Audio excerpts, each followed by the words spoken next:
عدنان صاحب یہ کہتے ہیں کہ مولانا صاحب میں آج کل بڑی مشکلات کا شکار ہوں، میرے پاس کوئی کام نہیں اور کوئی جاب بھی نہیں ہے، برائے مہربانی کوئی وظیفہ بتائیے جس سے میں اللہ تعالیٰ کے ہاں فریاد کروں اور مجھے رزق کا کوئی سامان ہو جائے۔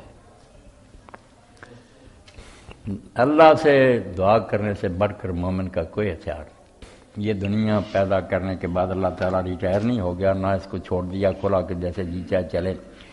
اللہ لہ الخلق والامر، سن لو اسی نے بنایا اور اسی کا حکم چل رہا ہے، ہر شے اس کے قبضہ، میں بول بھی رہا ہوں اس کی اجازت سے، ابھی فارغ کر دے ختم ہو جائے کسی۔ اس لیے دعا کے بغیر چارہ نہیں، کہ ہر وقت اس کو کہتا رہے مالک تیرے ہاتھ میں، میرا معاملہ درست کر۔ تو اس بارے میں ایک تو وہ دعا جو ہے نا حضرت علی رضی اللہ عنہ کو بھی سکھائی دوسروں کو، اللہ مکفنی بحلالک عن حرامک واغننی بفضلک من شئت، اللہ حلال ہی مجھے اتنا دے کہ مجھے حرام کی ضرورت نہ پڑے، اور اپنے فضل سے غنی کر دے کہ کسی دوسرے کی منت سماعت نہ کریں گے۔ یہ دعا ہی بہت آ رہا، کہتے ہیں وہ پہاڑ جتنا بھی قرضہ تھا اتر جائے گا۔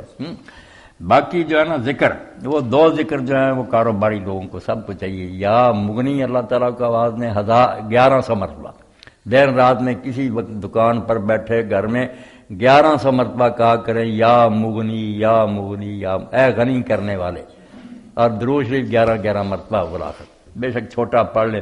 اور دوسرا اللہ الصمد 1001، یہ بھی پڑھیں، اسی طرح درود شریف بلاخر، یہ دو ذکر کریں، انشاءاللہ مالی پریشانیاں بھی دور ہوں گی اور مسئلے بھی حل ہوں گے۔